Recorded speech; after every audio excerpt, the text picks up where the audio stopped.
Good afternoon. Thank you very much for the opportunity to come and speak today. This is incredible to be here today and think what it looked like when we were together 4 years ago. Our relationship now is over 4.5 years old. What I'd like to cover today is a high level, take you through where we're at with the Wade Development Corporation.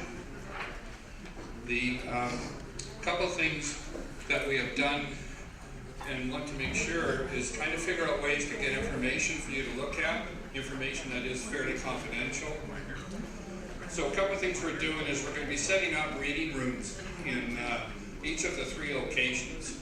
The office here where HDC is, the office down in Port for HFN, and then the office down in Anakla, where if you want to look at the detailed audit reports, you can come in and we'll have, you can open them, and then any questions you have, you can either write down the questions we answer, or you may want to come in and see us.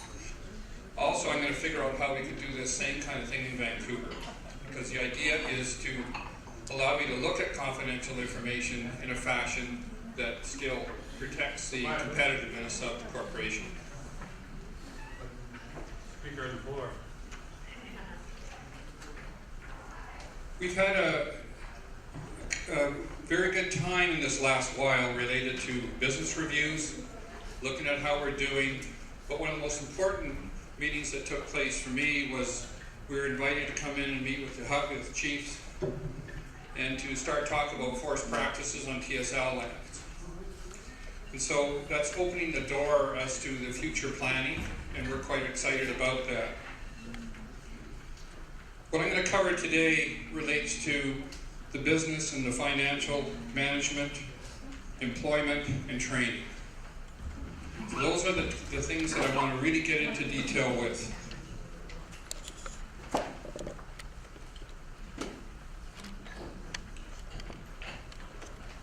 This is important to us, and we're trying to, every decision we try to make, we're trying to make for the best of Hoya.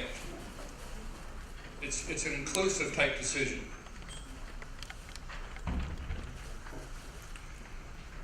Your corporation structure, as we've evolved, is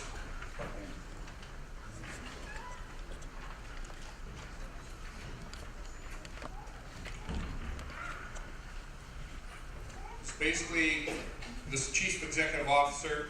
I have an admin assistant that helps with all administration matters, and that's Tracy Walker. We have put in a new position this year to allow the CEO to get on a strategic, where we have hired a general manager, and that's Charlie Clappus, manager of all the operations.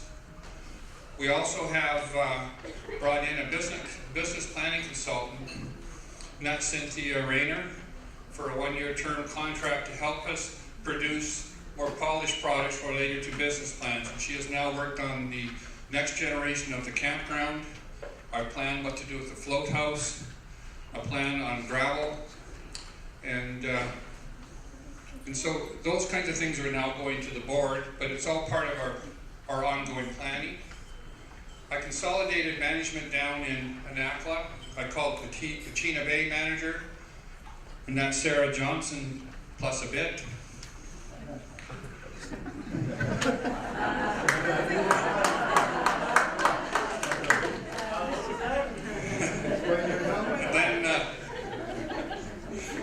And then we, of course, have a new market manager, and that's Esther Jacquet. We're very pleased with her joining us. And as you know, we have a sort supervisor, and that's Dan McKay, Pachina Sort. We're in the process of filling the financial controller position. We're looking for a CPA, and we're very close to finalizing that. And we have Martha Johnson in as our accounting assistant, moving closer to being an accountant. And financial clerk, we have Jared. So the other part of this, we're dealing with safety and environmental management at this point from a consulting side. So we bring in Mark Goddard. But my overall objective is that this position here gets absorbed into all these managers.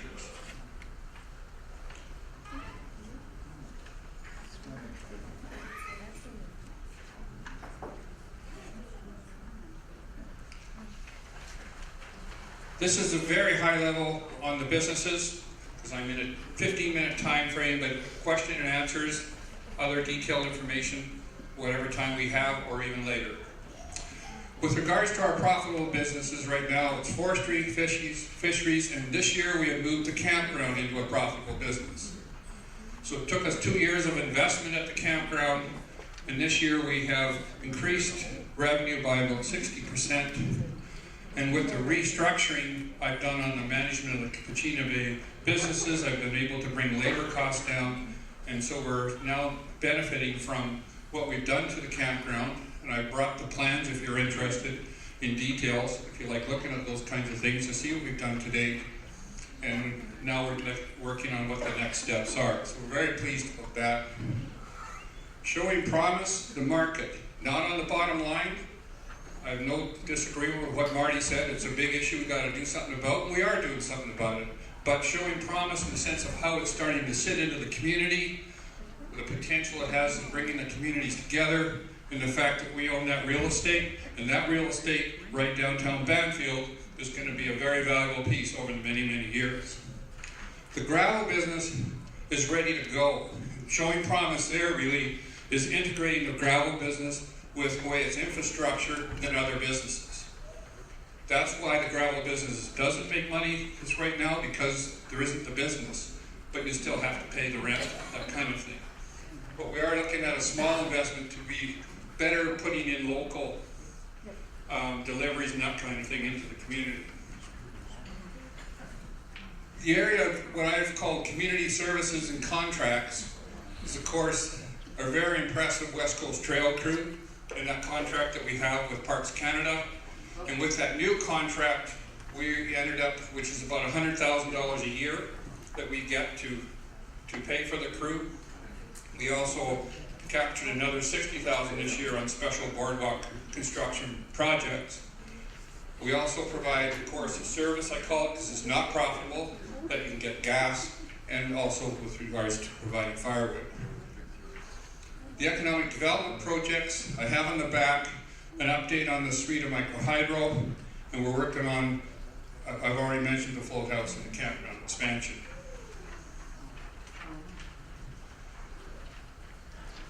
This graph is in your numbers, but the point here really isn't to get into the numbers right now, is to look at where your revenue is coming from.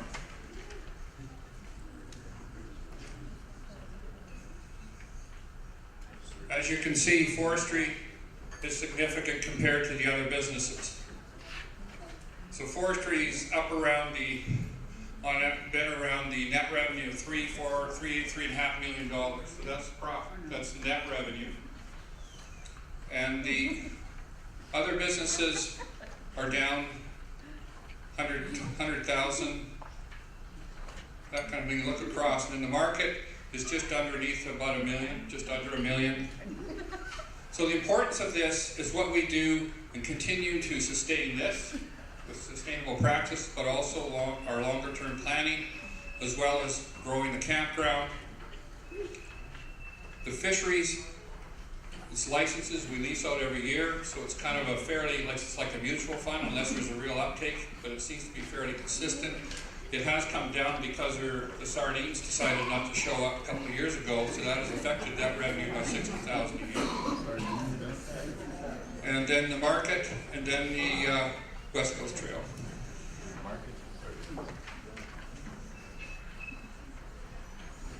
This slide is to give you an idea. This number here is not correct. It should be down about here. And the reason that happened is we moved assets into land, and it was just missed on that graph. But what this graph is showing you is money that's being put back into the businesses. So this is critical. In the case of the money we put back into the campground, in investments, forestry, old tired equipment. So we bought a used log loader for $265,000. We paid the sort. We're continuing to do work on that.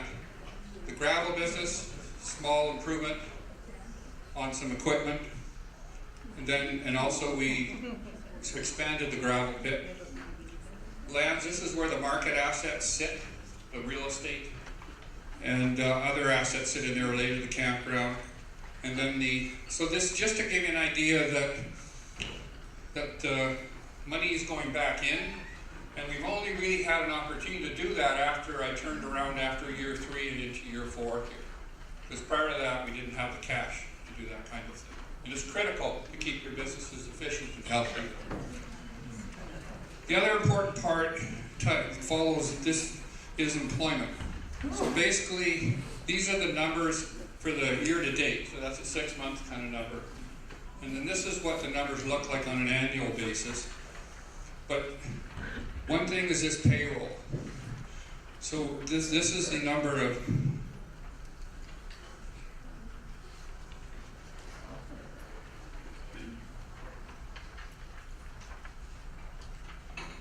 forestry, 510,000, firewood, 35.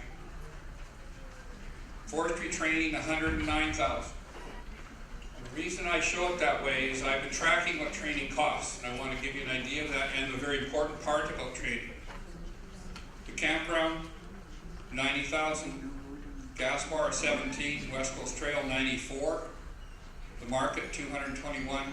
Fisheries, 4,000. Min, 194,000.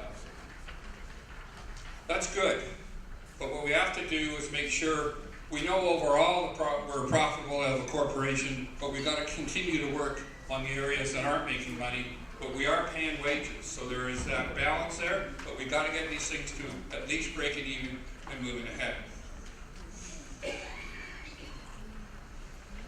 These are some of the citizens that have been involved in our training. How am I doing? 5 minutes.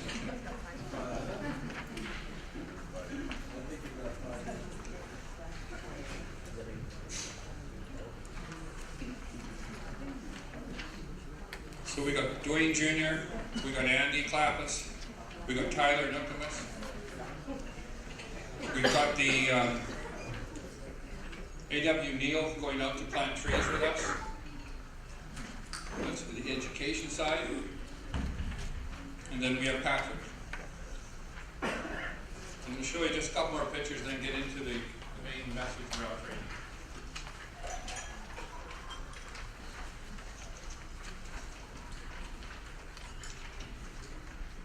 We have George Johnson, Patrick Nookamus. The reason I got him in there twice is you notice here he's working on the West Coast Trail, building boardwalk. Now he's working on a grapple yarder crew, learning how to be a landing bucker. So the skills that he gained here got him into where he is right now. So the critical part of that West Coast Trail crew is everybody we get on that crew gets a lot of very good training, and it sets them up for other positions. Then we have Andy in the machine, and then we have Patrick with the swift water. And this is all the kind of training they get from the West Coast Trail crew, so they can safely work out there. And the purpose of this here is the message on machinery, how to train somebody to operate a piece of machinery like an excavator or a hoe chucker.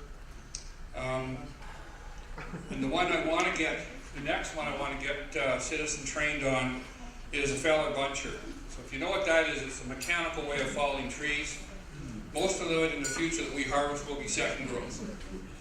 So the way we do this is I partner up with selected contractors and with corporations to do this. It gets shared between us, the government, HFN government gets involved in some of the programs, and I partner with a contractor and I tie wood to it. So when we sell wood, I sell wood at competitive prices, but I start to influence on what contractor is going to come in if they're providing training. So to train somebody on a feller buncher, so a feller buncher costs about $750,000 if you want to buy one. To train someone on a feller buncher who hasn't been trained on equipment before would take about 2,000 or so hours, and it would take a year, basically. And the training cost for that is about $220,000. So that's why we partner up. There's a number of pieces that you have to do this. Is you've got to, It's great that someone gets a 3-week orientation and a month on, let's say, even going to school to learn some equipment, etc. But eventually you want to tie that to a contractor they can get from 0% up to 100% productivity on that piece of equipment. Then once they're at 100%, they're employable right around wherever, and usually would stay with that contractor.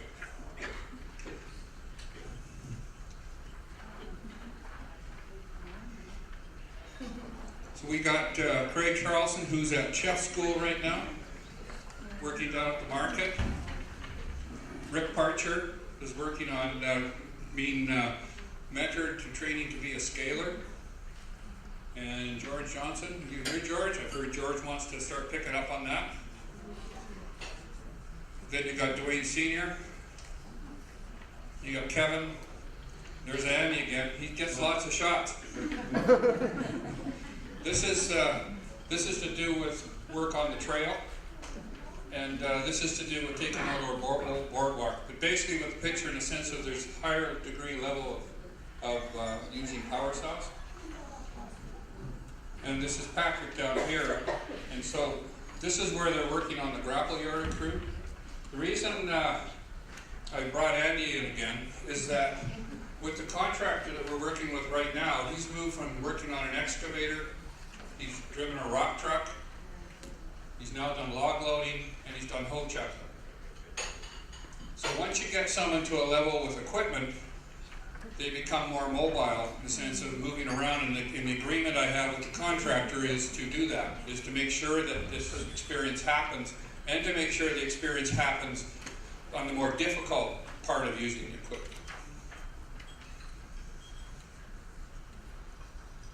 Then there's your management team. The sense of the development that's happened here is pretty incredible. With Martha and her growth in accounting, there isn't anything she can't find in the Simply accounting system. Payroll system, banking. So it's just incredible. And I'm so impressed and proud to have Martha in our office.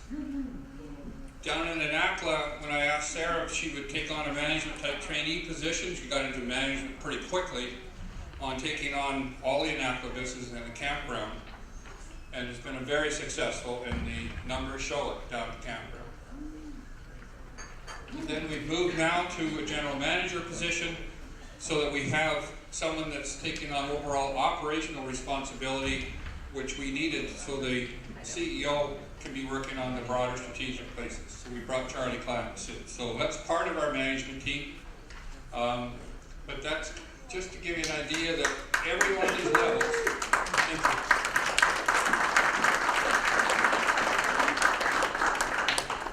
every one of these levels require training. So actually Trevor Coots and Sarah and Dwayne Sr. have gone through 2 modules of training with the city of Port Alberni, and their 3rd module is just coming up. And that's dealing with learning how to be supervisors and learning about all the things around those responsibilities, because it ties right into being managers. This is a very quick on economic development projects. This is one that I've taken on since I came in, and we're at the final stages of this in the sense of getting it ready to come back to the Economic Development Committee on whether you want to put in the $18 million and build this. So this is the Serena Micro Hydro project. So I've got a handout at the back that you can look at from that perspective to get more detail if you have any questions, but you will be hearing more. Also,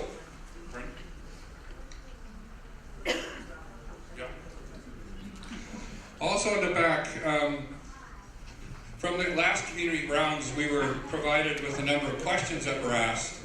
So I've answered these questions so that you can pick up that at the back and any other things you have around it. And the idea here is to, I got these passed through from Karen, but is to be able to start to respond, because this is valuable information for us, helps us with our communication, but also we can get back to. So the next question you ask isn't this one, it's the next one.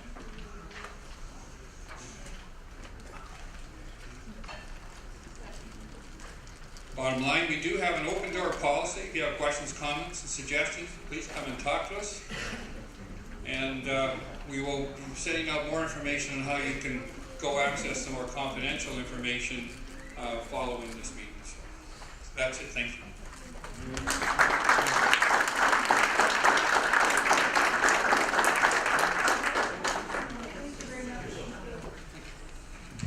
Thank you very much, Stan.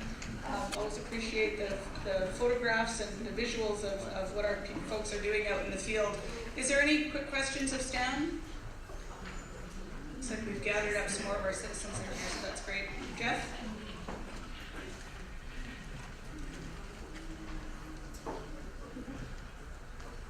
Thanks, Stan. Just a couple comments in general, I guess. First of all, I know we heard Marty's report this afternoon or this morning, now Stan's report. I know there's some cost benefits to everything we do, and I don't know if Marty's report had that in there or not, because he had to go over it pretty fast. But I guess some of the cost benefits, like you said, were the training and employment and education that we did have. So those are really positive stuff that we have to speak about also.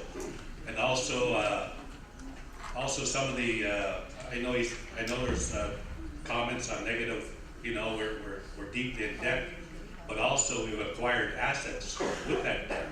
So we do have that ability to sell assets if we have to. And one more comment, our employment. I think we have to applaud not just our leadership, not just our administration, but in general, all of you. You have to applaud yourself for getting some of our businesses off the ground, because if it wasn't for you, we wouldn't have all the employment. Just a statistic, actually it's in the report. Do you know we have 4 people on SA last month down there? Only 4 people. That's something really to be proud of. I know there's more work to do, maybe not particularly in the NACLA, but in the outside community in general. So that's why Stan is there. He's there. If there's people that are looking for trade and employment, we have Stan, we have our education department. So I really want to applaud all of you for being involved in this process. Thank you. Thank you very much, Jeff.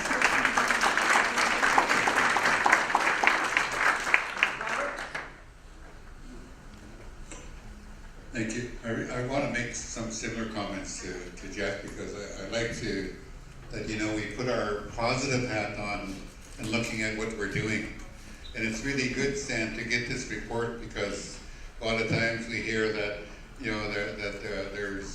there's not too many Hawaiian people working, but your report shows otherwise. So that was for me, a very significant report to hear. And the other thing I want to say to our people is, living in Banfield now, I get to go to the restaurant, I get to go to the store, and I know a lot of our people living in Pachita, we try to support the business as much as we can. But I think the other thing we need to do is to encourage our neighbors to support us, because I know some of our non-native members are not going to our businesses because of the negativity they're hearing. And I think it's time for us as Hawaiian to speak up. We're proud of this, and this is what's happening. And that's the only way. I mean, once we start to look from a positive perspective, it'll only grow. If we look at it from a negative perspective, people aren't going to go there, people aren't going to spend their money there. So I want to be a leadership that promotes, let's work together. And it's not just being critical of what people are doing, but more importantly, supporting our businesses. And I certainly, for one, like when I sit in the restaurant, I say to myself, I sure wish there was more Hawaiians supporting the businesses that are down there. Thank you. Thank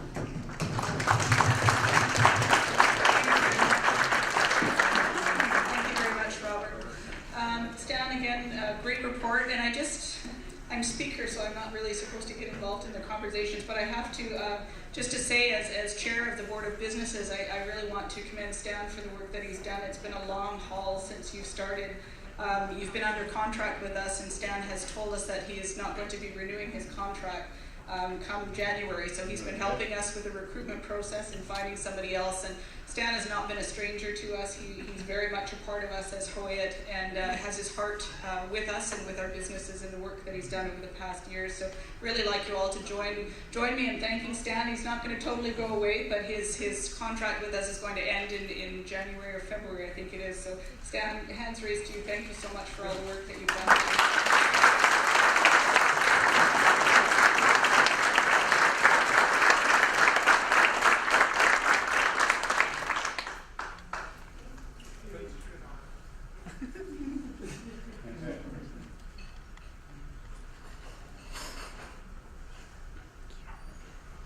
Thank you very much. This is actually a very emotional day for me. I've been able to hold it together, but it's been being part of your family for, it will be 5 years, and then before that I was doing some work working under Robert when we were acquiring these tenures and things like that. And of course, I used to sit across the table with Robert back in 02 and 03 and 04 negotiating timber sales to Hawaii. So it's a long-term relationship, and of course I hope I'm around doing some things with you, but it's been a very real honor to take on this job. And my hair was gray when I started, I used to say. But to be honest with you, it was gray when I started, but the good news is it's still in, so it all went well. So thank you very much.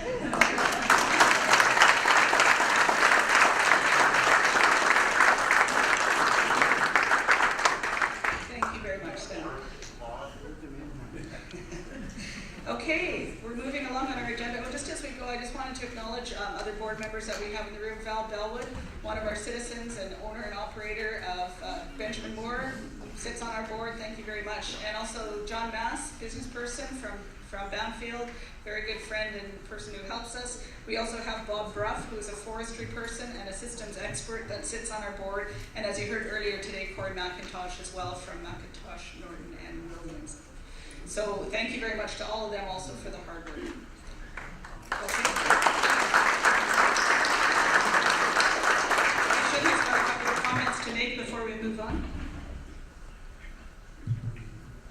Thank you. I just wanted to make a comment about our economic development and our businesses that we have existing.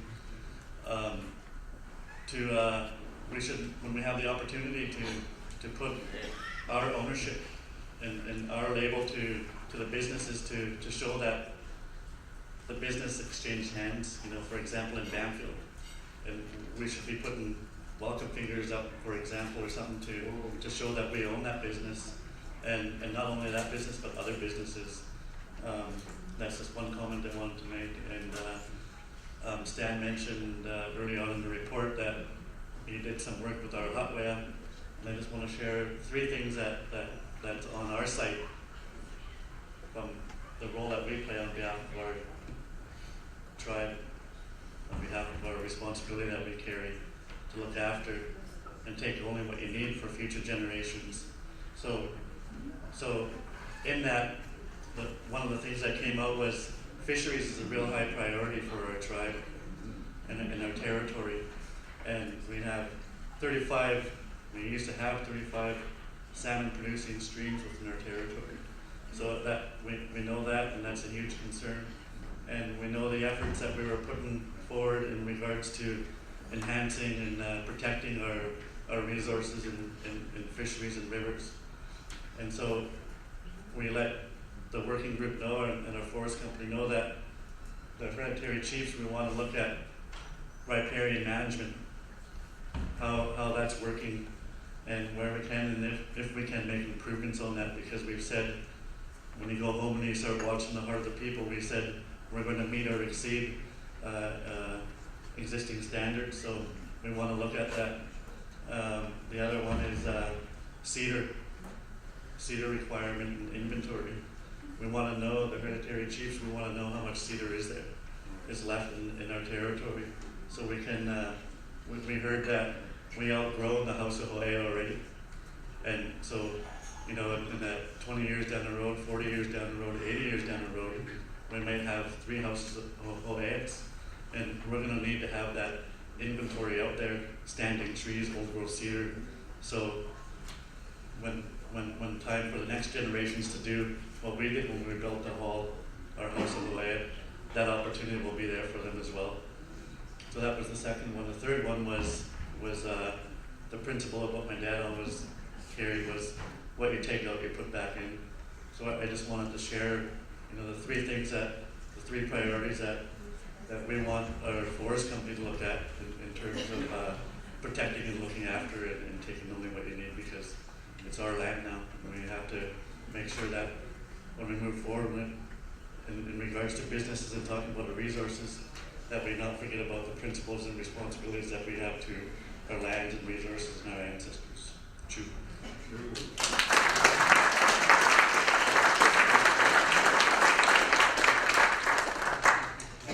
Okay, thank you very much, everybody. In my prerogative as chair, speaker, and with some sage advice from our Hawaii Council, I'm going to suggest that rather than go into the economic development proposal, we have 2 items on the agenda that are very quick, so I'm going to suggest we do those. We did make a decision this morning to go in camera. That will avoid us having a lot of in and out flow here. So Melinda, I think I'm going to sort of look at you and perhaps Karen to back me up on some of this reporting that needs to get done, and then we'll move into the economic development proposal. Perhaps we can be ready for a draw or something at that point while we do a little bit of shuffling in the room after that's done. So the next item on the agenda then is the tribunal report, and that is in tab 2 in your kits. It is an information item. I'm not sure if anybody would like to speak to that. The tribunal is required to present a report to the People's Assembly every year by including that information in the kits, and it was provided on the website in advance as well. That fulfills that requirement. So the information is in your kits. Ask Chief Councillor if there's anything in particular you'd like to have reported on that. The only issue that was raised that potentially could have some action here is the People's Assembly has the ability to appoint an alternate to the tribunal as a tribunal member. Previously, Brian Happynook held that seat. He was not ever required to sit in that seat, so there hasn't been a need to have or to make use of that position. However, if we want to just be sure that we have that extra person just in case, and if somebody is willing to jump up and say, I'd love to be the alternate member on the tribunal, perhaps we could do that today if that is your wish. Harry, are you volunteering? Excellent. We have a volunteer. Pardon me? Oh, to do the motion? Oh, okay. Do we have quorum? It looks to me like we have quorum. Okay, do we want to do clickers quickly? Okay.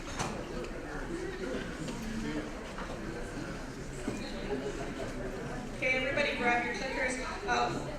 While we do that, since I made the request from the floor, Melinda, am I in a position to be proposing this motion as speaker? Or would you look? Is it better to have somebody from the floor? Okay, Chief Councillor Robert Dennis is prepared to make that motion in any event.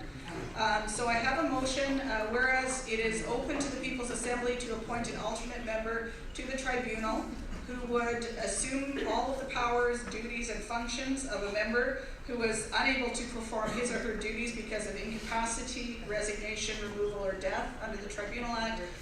Whereas Brian Happynook was the alternate member of the tribunal until he was appointed last year as a full member of the tribunal. And C, there is at present no alternate member of the tribunal. Be it resolved that in accordance with the Tribunal Act, Section 3, Sub 3, Harry Brosseau is hereby appointed as the alternate member of the Hawaii Tribunal, and Chief Councillor Robert Dennis is prepared to make that motion. And do we have a seconder? Jack Cook, thank you very much. Okay, is everybody, I'm happy to do this by consensus. Is there anybody in the room that's concerned that we have quorum in the room? We have a large number of people in the room. Does anybody object? Does anybody object to us going? Spell Brian's name wrong. We will fix that in the minutes. Okay. I'm going to make a judgment here and say that I see no objection to doing that. It is an alternate position. I thank Harry for putting his name forward. And I declare that motion to be passed by your consensus. Thank you very much.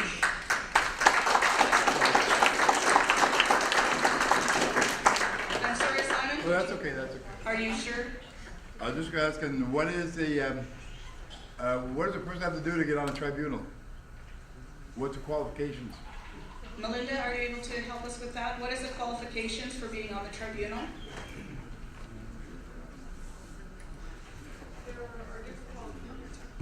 There are different qualifications for the different positions on tribunal. The chair and the vice chair have qualifications with respect to legal training. I don't have the act open in front of me, but the requirements for citizens to be appointed by the Hot Wheel Council, and actually would need to bear with me for just a second to get them for you out of Tribunal Act.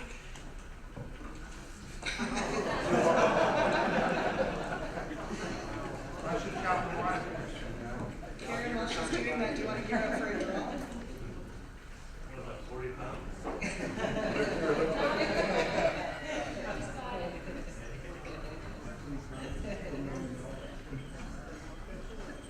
So, an individual appointed to the tribunal must have demonstrable ability and experience to carefully and impartially deliberate and make decisions on points of fact and law, and demonstrable ability to provide clear and precise reasons for decisions. Demonstrable. I don't know, Harry. What's demonstrable? What is the word demonstrable? Demonstrable? I guess it means that they can prove it. Demonstrate my quality? Okay. Okay, thank you. Does that help, Simon? Yep. Okay, good. Okay, so let's move into a draw. Remember this morning that we had an agreement because of the sensitive nature of the economic development proposal that we'll be discussing, that there was a request that we go in camera for this. So what we're asking is basically those who hold a clicker, is that correct? That's who we're asking to remain in the room, and because of the sensitive nature, we will be asking that just Hawaiian citizens with a vote to be participating in this part of the discussion to make sure that we're maintaining confidentiality as required.